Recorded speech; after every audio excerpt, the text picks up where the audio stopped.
Angels Care Home Health, serving Hayes and the surrounding areas, is a Medicare-certified home health agency providing quality skilled nursing and restorative therapy services to patients in their homes. I love the nurses that come and see me.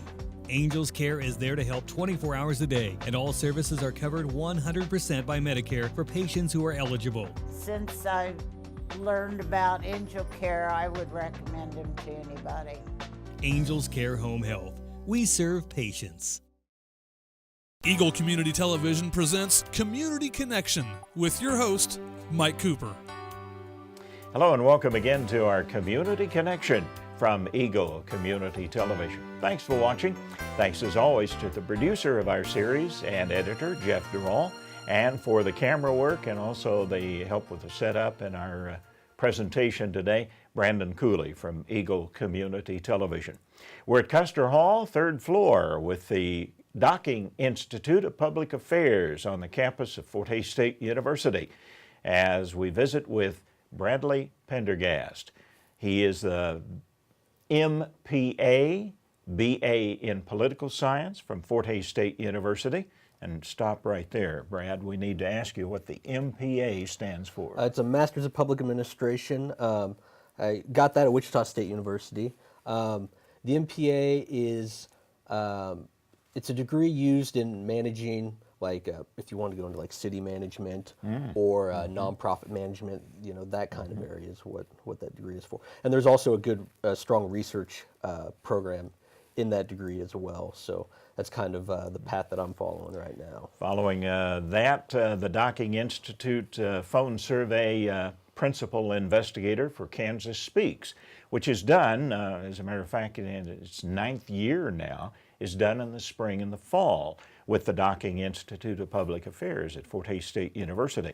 And by the way, we should mention that the Docking Institute head, Dr. Gary Brinker, kind of passed this off to you. Yes, so yes, he did. You're filling in, I guess. Yes, huh? well, Gary's going to be moving on to full-time teaching, and our assistant director, Mike Walker, is going to be taking over here in the middle of June. So we're kind of in a transition period right now, so I guess I got a few more responsibilities. Principal investigator, what does that involve, Brad? The principal investigator is the lead person on the project. So what I do is I'm the main writer of the survey script. I also get feedback from our policy fellows. I use Dr. Chapman Rackaway and Dr. Michael Smith from Emporia State to kind of help evaluate the survey instrument. The other things that I do is I draw the sample, and I kind of manage all the calling as well. So that's kind of what I do. And then I also did most of the report, getting all the graphs together and writing all that out. So in our longtime visit, just a quick aside here, in our longtime visits with him, Dr. Chap Rackaway is going to be a big hold of Oh, yes. I have a lot of respect for Dr. Rackaway. He was a great professor for me and a great mentor as well. I think he'll be deeply missed at Fort Hays State And University. we'll certainly wish him and the family well as Yes, they move to absolutely. transition to Georgia. Okay, let's get into Kansas Speaks for 2017, if we could, Brad. Okay. And let's start with the first part of it, right track, wrong track from Kansas. Yes, so we asked respondents, you know, if they felt that Kansas was on the right track or wrong track. 2/3 of respondents indicated that they felt Kansas was on the wrong track. And then while a little more than 1/3 said that Kansas was on the right track. Males and Republicans and those with lower levels of education were more likely to say Kansas was on the right track. So Democrats and females and those with higher education kind of felt Kansas is going on the wrong track. So, you know, this is something that has been a narrative in the media a lot, especially with Governor Brownback and his tax plan and a lot of the things that are going on in the legislature. So it's not too surprising, and I think that this is also just a lot of backlash from Governor Brownback as well. And we've seen this trend increasing on the wrong track through the surveys that have been taken through his tenure as governor. Yes, yes. Brownback has, you know, been increasingly dissatisfied. Response has been increasingly dissatisfied. This year it was a little bit of an uptick, which we'll get to, but overall, it's kind of been going downhill for Kansas, at least how our respondents have felt about the And state Brad, as a whole. part of the right track, wrong track, of course, is the state economy. Yes. You get into great detail there. Talk about it. Yes, so we also asked individuals if they felt if the state economy was very good, or excellent, very good, good, fair, poor, or very poor. Only 10% of respondents felt that the state economy was very good or excellent. And then we had 26% indicate that that they felt the economy was poor or very poor. So there aren't a lot of Kansans out there that think that Kansas is doing very well. I mean, with what Governor Brownback said the economy would do, we're not seeing that right now. And, that's how respondents are feeling as well.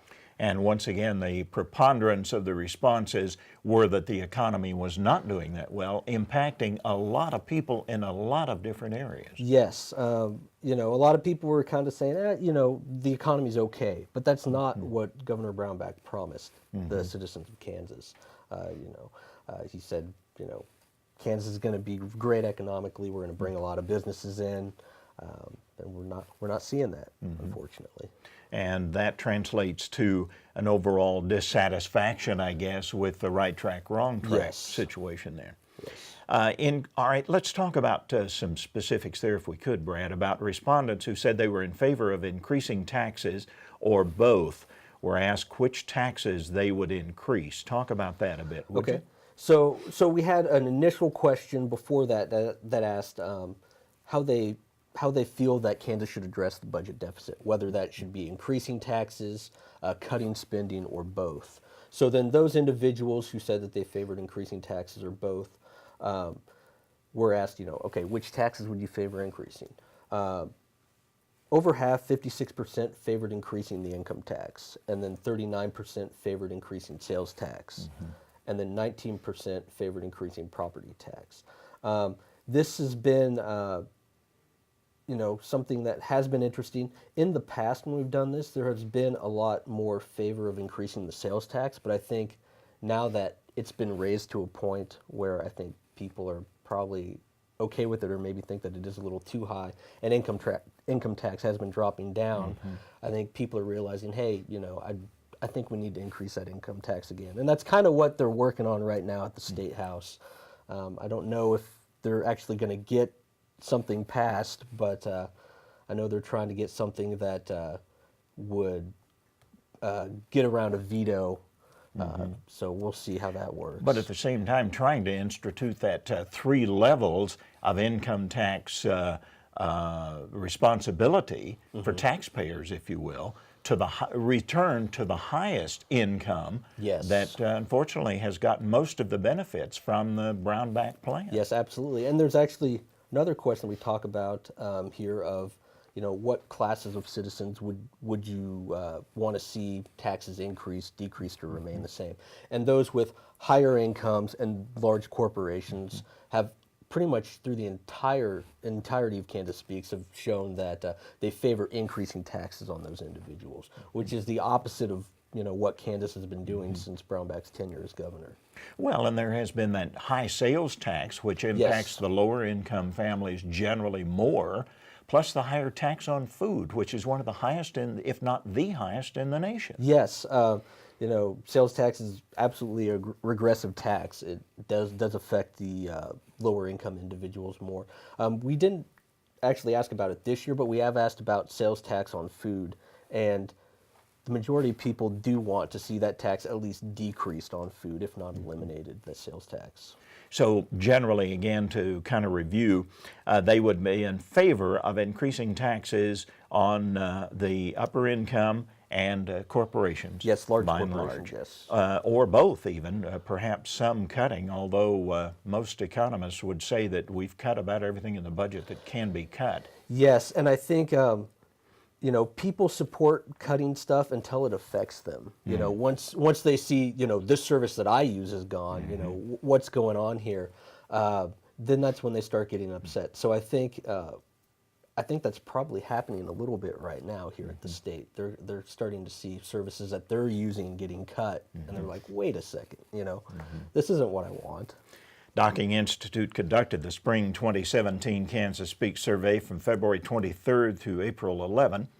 Random sample of adult residents of Kansas age 18 and older were surveyed by telephone to assess attitudes and opinions regarding various issues of interest to Kansas citizens. And one of those, our next topic, is the marijuana issue, both recreational as well as medical, and some interesting stats on that, Brad. Yes, so first I'll cover the medicinal side. So we asked respondents if they would, their level of support for allowing physicians to prescribe medical marijuana for therapeutic purposes. Over 3/4 of respondents at least somewhat supported medical marijuana, and 14% of respondents at least somewhat opposed. And only the respondents who felt that they were the strongest Republicans, like, because we had a scale of how strong of a Republican or how strong of a Democrat you are, were more likely to oppose and support medical marijuana. So this was actually kind of a surprise. I didn't think there would be this much support, but I did think, the times are changing, and, I think we're moving in that direction. If, the legislator would listen to what citizens want, and, Kansas Speaks, I think this would be something that would be good and valuable for residents of Kansas. Let's move to that dissatisfaction question again with Governor Brownback, declining slightly from last year, 56% very dissatisfied now, which is down from 62% a year ago. Anything attributable to that you can tell, Brad? I don't know. It could just be a margin of error thing also, because we do have a 4% margin of error on this.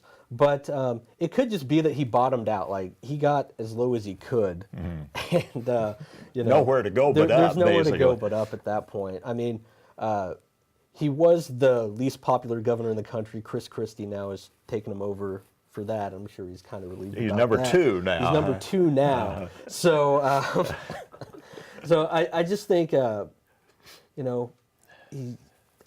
just think, he has 25% of his base there, and I think that's just people that are going to love him no matter what. No matter what happens, Yeah. even in their own personal situation, perhaps. Yes. Okay, and finally, rating Kansas as a place to live. This is something that you've done on a regular basis. Talk about that in our final couple of minutes. Yes, so we asked kind of 2 different questions about Kansas as a place to live.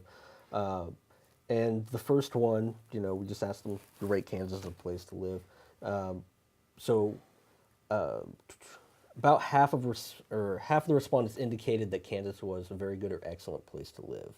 6% of respondents said that Kansas was a poor or very good place, or very poor place to live. So overall, people have a, pretty good feel about Kansas as a place to live. They like the lifestyle. They like, sometimes they like the weather, I'm sure. But, it's something that people are happy with. The other thing that we asked them about was where they see themselves in 5 years. So thinking about 5 years from now, where do they think that they'll be? 81% of respondents indicated they would be living in the same community that they do now. 9% indicated that they'd move to another location in Kansas. And then 10% indicated they would relocate to another state other than Kansas, which, I mean, if we're losing 10% of our population over a 5-year period, that would not be very good, because I doubt we're bringing in that many residents, because I think Kansas has been on a steady decline in population over the... More of an out-migration than in-migration. Yes, absolutely. Well, a full report in PDF form available through the Kansas Speaks link on the page at www.fhsu.edu/docking. The Docking Institute Kansas Speaks survey for spring 2017 with the principal investigator, Brad Pendergast, our community connection.